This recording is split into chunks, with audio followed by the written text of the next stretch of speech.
This is Gerardo Del Real with Resource Stock Digest. Joining me today is the president and CEO of Kutcho Copper, Mr. Vince Sorace. Vince, how are you? Doing great, Gerardo. Thanks for having me. Thanks for taking the time. You know, it's been a little bit since we had a chance to get an update. We all know that 2018 was a tough year for any of us in the resource space. Very few exceptions. 2019, however, is a year that I am optimistic about.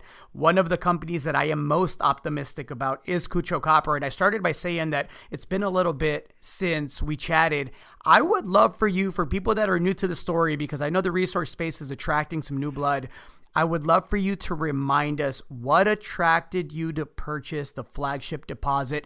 Can you describe it a bit for people that may be new to the Kutcho story? Sure. You know, when we were out, we were out looking for a project to acquire. We saw a number of opportunities in Kutcho. The first thing that caught our attention, and what should catch any of investors' attention to a project, was grade. And Kutcho sports, 2% copper or just under 3% copper equivalent, and that's hard to ignore, and you got to pay attention to that.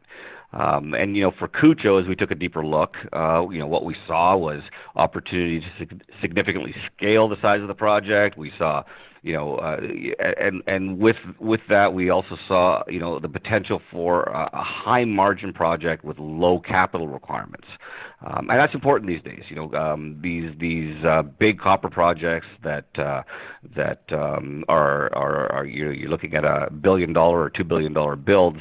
They're not in flavor these days. It's these lower, sub $300, $400 million builds that people are paying attention to, and those are the ones getting financed. And then, the last point with respect to Kutcho, there's a very clear path forward with respect to feasibility study and permitting and getting this thing into production.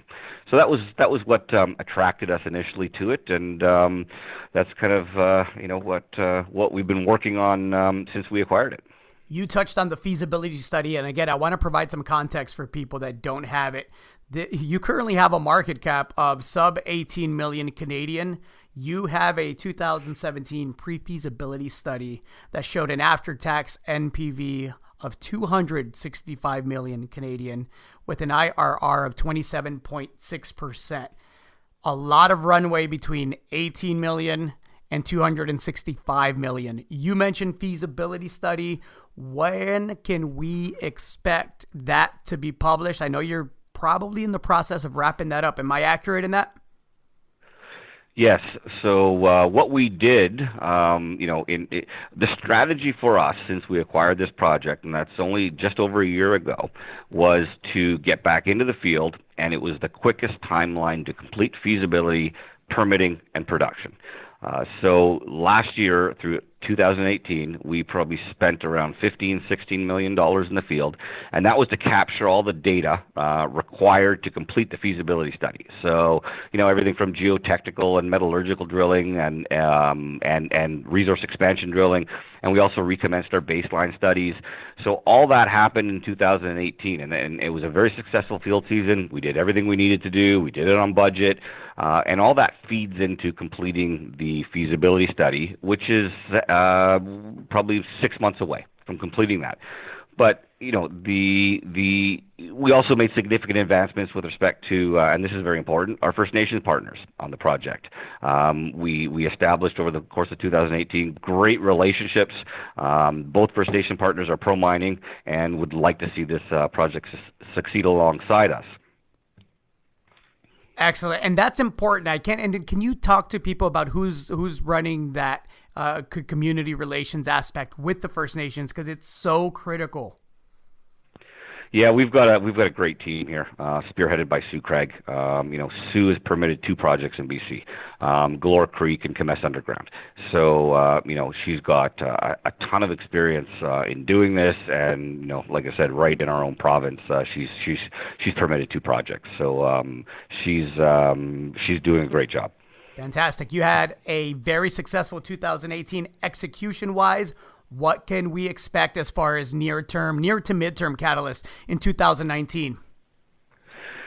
Well, because of all the work we did last year, that's going to be kind of feeding into the completion of the feasibility study. There's some key components that come out of that.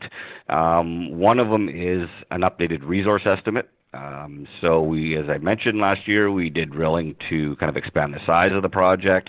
So in probably the next 2 to 3 weeks, you're going to see us publish an updated resource estimate. We will have the results of our metallurgical studies that'll be coming out again in the next probably 3 weeks or so. We will be filing our project description, which is the first step to entering into the EA and the permitting process. These are significant milestones that all feed into the feasibility study. But we'll be publishing them in the coming, say, weeks to month. People can see kind of what we have and what the results of our process was in the field, or work in the field was. Excellent. Before I let you go, Vince, I got to get your take on copper. It's my favorite way to play the electrification of everything. I think near to midterm and, frankly, the long term, we're in for a treat as far as the copper price goes. You have leveraged exposure, obviously, to copper. What are your thoughts on copper today? Where do you see it a year from now?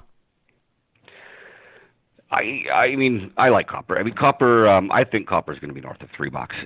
There isn't. I got to tell you, personally, I haven't talked to an analyst, a strategic, a corporate, or I haven't seen any data that doesn't support, increasing demand, but more importantly, a deficit on the supply side growing through 2020. Those fundamentals make for higher copper prices. People are hearing a lot of noise out there right now with respect to global economic slowdown, but a lot of that's been predicated with what's happening in the China and the U.S. trade wars. And I think what we've seen in the last kind of 3 weeks, it looks like it's starting to mitigate itself. It looks like they're trying to find a solution, and I think they're going to come to a solution. And hey, I could be wrong on this, but I think that when they resolve these trade war differences, I think that's going to be one of the first catalysts, and I think copper's got a chance at popping on the heels of that. Well, Vince, you have grade, you have scale, you have exploration upside, you have a lot of runway between, again, the $265 million outlined net present value outlined in the pre-feasibility study and the $18 million market cap you have now, and you have the support of one of the best in the business with Wheaton Precious Metals. I'm looking forward to the rest of 2019. I'm biased. I'm a shareholder. I'll likely be adding in the open market, so full disclosure there. I eat my own cooking. Vince, anything else? Thank you so much for the update. Anything else that you'd like to add? No, I think 2019, I think is going to be a good year for us, and a good year with respect to, specific things that can help re-rate the stock and add value to the company. So, keep your eyes out for it. I think it'll be an exciting year. Vince, thanks again. Thank you.